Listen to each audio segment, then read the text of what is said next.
Is my ghosted ex-wife possibly tracking me down? I headed to the hills after learning of my wife's affair.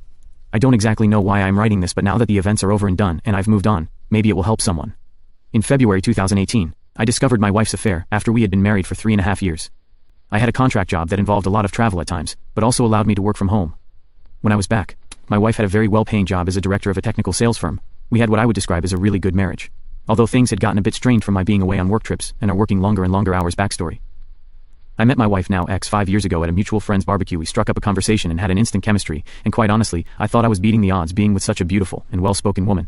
Somehow she really liked me for my rough around the edges persona. Once we dating, after a few weeks we couldn't get enough of each other, and the clothes just flew off when we would meet at each other's apartments. We finally tied a knot after dating for 18 months, and moved into a big apartment while saving for a house. After the first 3 years of marriage, things started changing. I still was crazy about her, but I noticed she would start arguments about little things, and she would get angry when I would bring up all the late hours and the work outings that have been more and more frequent. She would say it's part of paying the due, since she had been climbing the corporate ladder, or at least that was her excuse. She told me I had no right to question her, since I was gone for weeks at a time. Myself, I had told her I could certainly manage reducing my travel hours, and had actually only been going on trips maybe 3-4 days every 5 weeks or so. These arguments were very circular, and never had a resolution. As I look back, I had no idea my wife was in the midst of an affair. I would have never suspected a thing except for her continued late work hours and our dwindling sex life. I just attributed this to her being tired from work. However, my ego had taken a beating from being turned down frequently when trying to initiate sex. I didn't see the secret of texting that I read about. But then again, she had a company cell phone, and she could have been using it since she spent a lot of time in our spare bedroom that she would use as a home office. It was around September of 2017, when Kathy started coming home after work and then head off to a work engagement for the evening. This went from 1 evening a week to more than 3 evenings a week. I'm not that jealous by nature, but there is no way she would go unnoticed, and I know she would have to fend off some of the men at her office. She only seemed to be interested in work, but she was working with more male executives than female. My first suspicion of her cheating occurred a month before D-Day. She had stopped off at the store before coming home. She asked me to help with the groceries while I was grabbing a couple bags from the back seat of her car. I noticed something pink glinting from just underneath the front passenger seat. It was one of my wife's bras. I recognized it as hers, since she liked the ones from a particular apparel store in retrospect. I now realize the reason for the red flag with a bra. When she gets in the mood, she always takes off her bra first from underneath her clothes. I don't know exactly why, but I instantly just had a sinking feeling in my gut when I saw this. I could not rationalize what her bra was doing under the seat. I just left it there, under the seat. It almost made me sick, and my heart must have been racing like crazy. Because when I returned to the kitchen with the bags, Kathy asked if I was okay, and that I looked like I'd seen a ghost. I just brushed her comment off. I tried my best not to look angry or betrayed, but it took all I had to hide my feelings that evening. And the next I decided to see if I could find out if she was involved with someone or not. I started thinking about all the clues I was missing. I had no proof except for the bra. Instead, we live in a fairly large city and her work is in a downtown office building. I kinda took my focus off of the affair idea for a bit and decided maybe I should give her more attention. One Friday after work I made a nice dinner, set up the dining table with nice plates, silverware and candles. I bought a nice bottle of wine and a bouquet of roses. She came breezing in after work. As usual, I pointed out the dinner and everything I had prepared. She gave me a sad smile and told me she was sorry, but she had plans to meet up with her coworkers tonight at a local hangout. She said she could grab a quick bite with me before she left, but had to jump in the shower first. I think my insides flipped on me, and I became completely speechless. I won't tell you what kind of rage I was feeling at that point, but I had finally had enough. While she was in the shower, I grabbed my company cell phone and planted it in her back seat. I had been thinking of this lately as a way I could track her location with my personal phone. I went in and dumped the meal in the trash along with the flowers. She came back after her shower dressed up and looking great as usual. She said, "Okay, let's eat." I told her never mind, go out with your friends. She looked at me strangely and asked if I was mad. I said I'm disappointed by you, never wanting to do anything together. She became angry and told me to quit acting like a child, and it's something snarky about having a short fuse.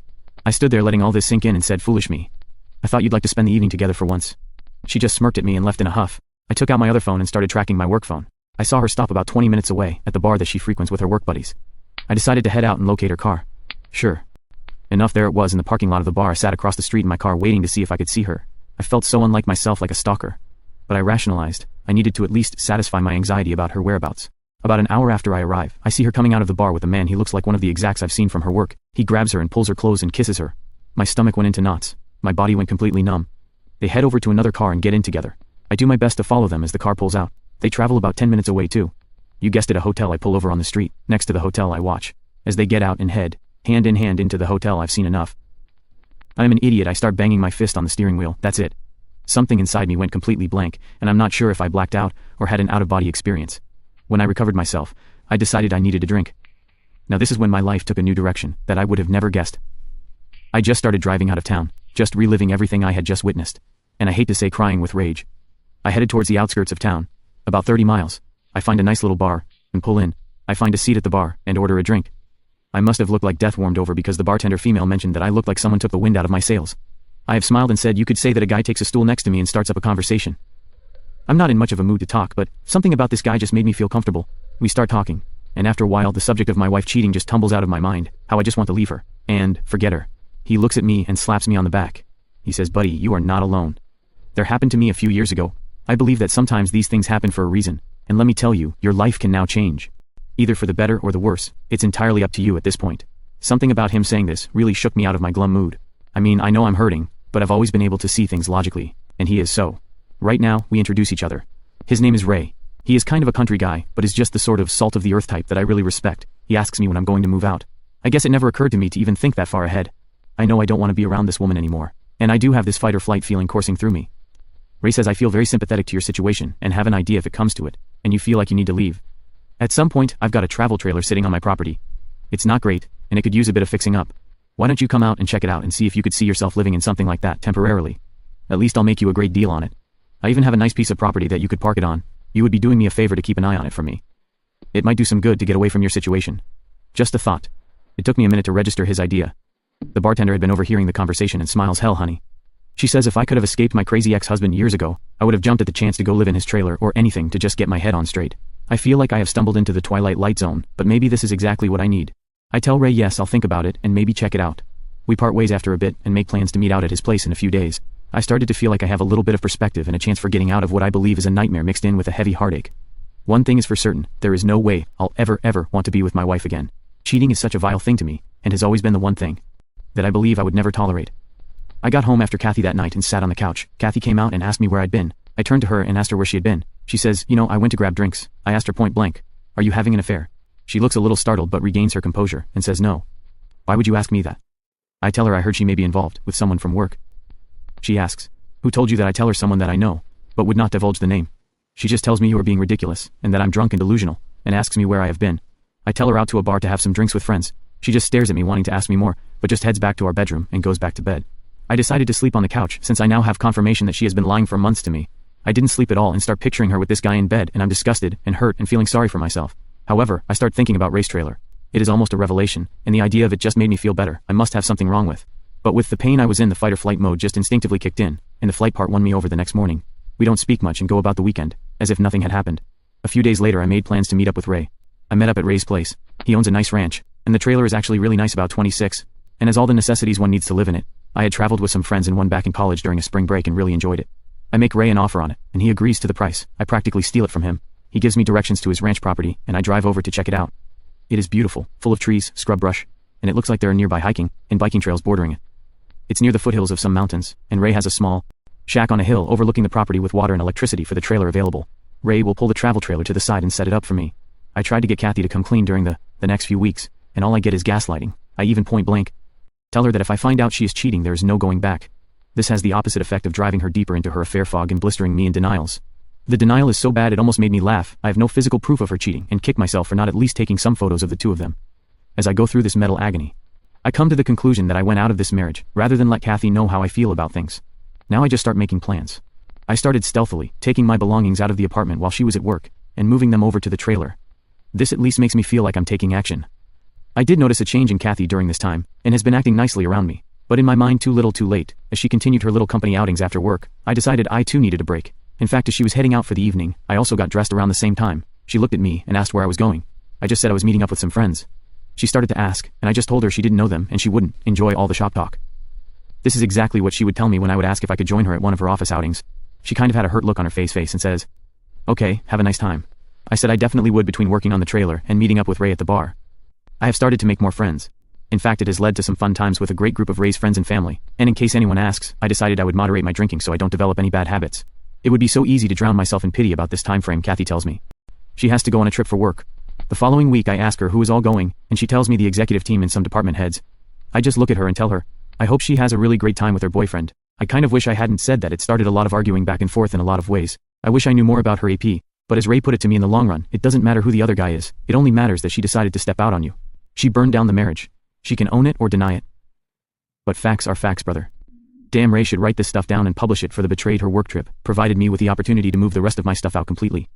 So after Kathy left for a trip, I gathered everything I had left of any value and put it in my vehicle. I'm not taking any furniture or the lie, like so it's just clothes and work computers and equipment. Before I left, I had written a note that I was going to leave for her, but after rereading it I decided I would just make it simple. I grabbed a piece of paper and wrote, "I hope it was worth it." I placed my wedding ring on top of the note, sitting on the kitchen table. I felt a huge weight come off of me. I felt free. No more hiding the truth. I know I will have some baggage to deal with and some hurt to get over, but I have time to heal now. I just need some space. I need to get her out of my life, as quietly and quickly as possible. I'm not proud that I never confronted her more. Pulled a confession out of her. I never got to yell and scream and curse her. After confessing, I had come to the conclusion in my mind that she didn't deserve me. She disrespected everything we had. Our future plans are history. We were saving for a house and a future family. All of that is gone now. No going back. I don't owe her a damn thing. She can deal with the fallout aftermath. I didn't have an agenda at all. I didn't contact a lawyer or anything. I just wanted to get some clarity. I really enjoyed my new trailer, and the mountainous air was exactly what I needed in the following week. I took up running again, and it felt great to be alive. I never answered any of Kathy's texts while she was away. There wasn't much to respond to. They were just highlights like, "We just landed, we are having a team dinner," etc. She did send a few "where or use and let me hear from you," etc. The day she returned home, my phone blew up. She texted me incessantly and tried calling me constantly. After the first day her mother tried calling me. There's only my dad left on my family side, and we aren't close, so she didn't try to get him involved after the first few crying messages. I never bothered to listen to the rest of her voicemails. Her text consisted of, "What is this? We need to talk. I don't know what you think you know, but there is nothing going on. I'm not involved with anyone. I'm not having an affair." After a week of not responding, she finally leaves me a text saying, "I'm sorry, things got out of hand. I was involved with someone at work, but it meant nothing. I got caught up in my work, and you were gone a lot, and I just made a mistake. I was going to end it. Haha, mistake." This was the confession I had been seeking all along. For some reason, it just made me dislike her even more. Why couldn't she be honest? This wasn't the woman I had dreamed of building a future together, and mistakes don't last for 6-8 months or a year. At one point our pleading for me to come back and work on the marriage became pathetic. She quit bothering me for a couple weeks. I still refused to answer her. I did not want her to pry anything out of me where I was living. I did not want this woman ruining my sanctuary. Then one day she started sending me angry texts like, "You were a coward, you won't talk to me, you don't care about us. Please come home so we can talk. Where are you? I can come to you, damn it, Paul. Please let's talk and fix things." I don't remember all the messages, but they all seem to be excuses and very little in the way of apologies. I let it all go in one ear and out the other. I finally changed my cell phone number. Update June 2018. Kathy sent me an email telling me she had retained a lawyer and was filing for a divorce. I sent her a reply that said, "Okay, sounds good." This resulted in a flurry of emails demanding I come see her and so forth. She realized this wouldn't get her anywhere, and after a while she just wrote that if I agreed to an uncontested divorce she wouldn't bother me anymore.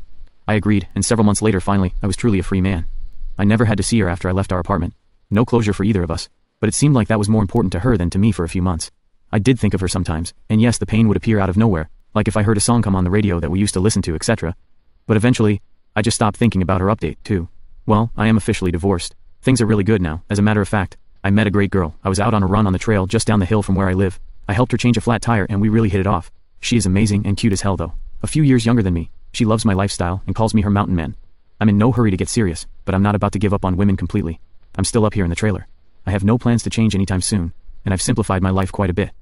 I love the outdoors. It helped me get over my ex-wife, the heartache, everything. I know. Everyone handles these things differently. I was lucky to not have children yet, and was only into my 3rd year of marriage, so I think I did what was right for me. You don't have to live your life with a cheater. If something like this happens to you, please just don't dwell on it. Just move on with your life. It gets better after you work on yourself. I wish everyone the best life they can have. Just wanted to update on the situation I found myself in with my ex-wife, and have rewritten this about 5 times to make it legible. As mentioned in my previous post, I was concerned that my ex-wife was trying to track me down in an attempt to reconcile or something. I had moved some 2 hours from where we used to live. I saw her last weekend in a coffee shop I go to frequently in the town that is near to where I live. I was suspicious that it was not a coincidence that she was there. Luckily I was able to leave before she saw me. Update. I came back into town this past weekend to grab a few groceries, and went to grab a coffee in the place I usually go to, as well as work on some documents I needed to fill out for work using their free internet. After finishing up I left the coffee shop while I'm walking towards my truck. I hear someone yell, "Paul." I look across the street and oh, there's Kathy. My ex waving at me. Armageddon had finally happened. I stood there in shock. She runs across the street and approaches me and reaches out to me, expecting a hug, and I instinctively hold my arms out with palms out. And she stops. She looks at me really hurt. She then says, "Paul, I've been looking for you. I heard you moved out here and wanted to see you. Can we talk?" I feel like a trapped animal, guys, I really did. So I relented and said, "Okay, let's find a table or something and we can talk for a minute." She asks if we can go to my place and I just flat out said no. She follows me down to a bench outside a little shop at the end of the block. She starts by saying how much I've changed and how she loves my new look, my beard, blah blah. She liked how my physique had changed, how I looked so fit. She puts on a good act, and guys, she looked hot. She had on these little white shorts and a tank top, and her hair in a ponytail like I used to. Like my radar was on high alert, and I could tell she was really turning on the sex appeal. I had to really rein myself in here and see where this was going. She starts out by apologizing about the whole affair thing. She says karma really hit her hard. After I left, her company learned of her affair and basically made things so unpleasant that she quit. Her AP, who had a fiancé at the time, got a reprimand and was moved to another position within the company. He blamed her for us having to move, and she retaliated by telling his fiancé everything, which resulted in them breaking up. She lowered her head a little and started crying. I just sat there looking around, not having anything to say. She straightened up and stared at me for a bit. I asked her what she wanted from me. She wanted to tell me that she never intended to start an affair, that she felt like she was drawn in by all the politics and positioning in the company, and thought the AP really manipulated her with his charisma and power within the company, and that she stupidly thought she was using him, as much as he was using her. She was going to come clean with me, especially after I accused her of having an affair. She hated herself during that time, and the after-work drinking was her attempt to medicate from the guilt that right after I left her, she felt so foolish, so alone. Like her heart just imploded with loss. She immediately broke things off with her AP. She felt that since I wouldn't contact her, or talk to her, that she had to find me and see if she could make things right for us, and if we could start over again. She knows we are divorced, but maybe we could have a clean slate. I just stared at her. I let her have it. I'm paraphrasing the conversation, but here it is. How dare you think you can just come out here and think you can just wipe away all that you caused? I'm to forgive everything you did to ruin our marriage. I told you before, if you cheated on me, we were through. There is no forgiveness. There is no reboot of this relationship. You killed it. You destroyed what we had the minute you stepped out on me. How stupid do you think I am? I followed you one night and saw you go into a hotel together. Do you know that I then realized that I've been raising my voice and people were starting to notice? She started to sob. She grabbed my arm. I let her cry on my shoulder a little before nudging her away. She looked up at me. I deserve all this. I know I do. Can you at least let me take you to dinner or something? I don't want to leave. I want to talk more. I want to make sure we have everything out in the open. I need time with you that you didn't give me before, please, Paul. I know you may not want to hear this, but I love you so much. I didn't know how much I loved you until you left me and broke me, and I broke you just as bad. I can't forgive myself. I don't want to forgive myself until the day I die. She started hyperventilating and sobbing so bad that I pulled her up and hugged her. I know. I felt like that was the only thing I could do to maybe calm her down at that moment. I realized I did actually break her heart, like she broke mine. I started walking with her, and then found a nice quiet path to walk on, and things settled down a bit. I then asked her how she found me, and did she hire a pie or something. She laughed a little and said no. She thought about it though. She ran into Stacy a couple weeks ago, and she asked her how things were going. Stacy let it slip that she saw me. Kathy made her spill every single detail. Stacy didn't want to tell her because I told her not to, but she wouldn't let her go until she did. But all she really knew was that she saw me here in town, and that I lived somewhere in the vicinity, so she started coming here on her days off to see if she could find me. She really blushed when she said that. I kind of chuckled that damn Stacy can't keep her trap shut. So we did go to dinner. We found a nice little place with a patio. I made sure we didn't drink anything. I didn't want any excuse for her to soften me up. Her claim she was too drunk to drive back. We actually had a good talk afterwards. I walked her to her car. She wanted to stay and press me hard on it, and wouldn't relent. She hadn't been with anybody else since I left and swore up and down I was the only one she wanted. I told her no, it's still way too soon for me to go down that road. She begged to see me again. But I was not committal. I gave her my new email address. But that was it. She wanted my phone number, but I told her no, you'll just blow it up with texts and calls. She cried about that one. She said she would be back in town next weekend if I was interested. I didn't say anything to that. She said she will email me and tell me all the details of when/where. Before she left, I asked her point blank if she would forgive me if I had done the cheating. She sat there thinking, and she said yes, she would in time, but only if we saw a marriage counselor, or if we could work through the healing process with lots of talking, and maybe even a binding agreement. I said okay, maybe I could do that 5-10 years from now. She said if that's what it would take, she would wait. She then took my hands in hers, looked me in the eye, and said something that really surprised me. She said, "God damn it, Paul, I will always love you and will do anything to prove it." I bet she left. I'm still so shook by that she said it with such conviction. I still can't see myself back with her. I feel better though right now. I can't even see her as I'm friends with benefits. Maybe a friend. But damn, I just don't know if we could ever work out again. Don't call me a chump because second chances are rare in my book. I went home and had a nice long run and a few beers and felt I was in a good place. Now can someone guarantee me that she wouldn't ruin that? I don't know. I just don't know. It's too fresh on my mind, but I have the luxury of time to sort all this out and get some perspective. Okay, so this will probably be my last update. I posted my story on Reddit, but the mod kept removing it. To recap, my ex-wife did find me and we did talk after over a year of her being ghosted by me. Her intention in finding me was indeed to reconcile and restart our life together. To those that wrote to me, predicting that I would be the typical beta blue pill fool and forgive her and fall back in with her, you will be sorely disappointed. She did write me a long email this past week, professing her love and regret for the affair. Once again she wanted to come back out and spend the weekend with me. My response to all this was to shut her down. I have been perfectly content to live the solo life for now, living in my remote location, and keep my situation as uncomplicated as possible. I've enjoyed the company of several women and friends, and at 32 feel there is no hurry in changing things up. I have my own self-determination roadmap, and I intend to follow it for now. So in answering her email, I refused to give her my new phone number. I laid it all out. I told her no, I do not have any intention in reconciling with her. She made her bed, and I no longer trust her, nor do I know her any longer. I wish her the best, and will consider her a possible friend, maybe someday in a future, yet to be determined. My vagueness really frustrated her. So she replied with something very telling. She was of course thoroughly disappointed in my response, but she also informed me that she had accepted a job offer several states away, and her real intention all along was for me to come with her. She knows my job is remote and I can live anywhere I choose, and she thought that I would consider coming with her in an exchange. We would have a brand new start in a brand new location. She had little time left before she would be leaving, and wanted to see me in person, and put the hard sell on me. Fortunately for me, I have to leave for business for a week. So our time is up, thank God, so she will be gone from my life now. I imagine I will get a few more emails for a bit longer, but in time I believe she will realize her time with me has expired, and she will have to find someone else, and she may cheat on them. 2. Just thought I would share the update. So guys, live your best life, get rid of that old baggage, and empower yourself to move forward. Good luck to you all.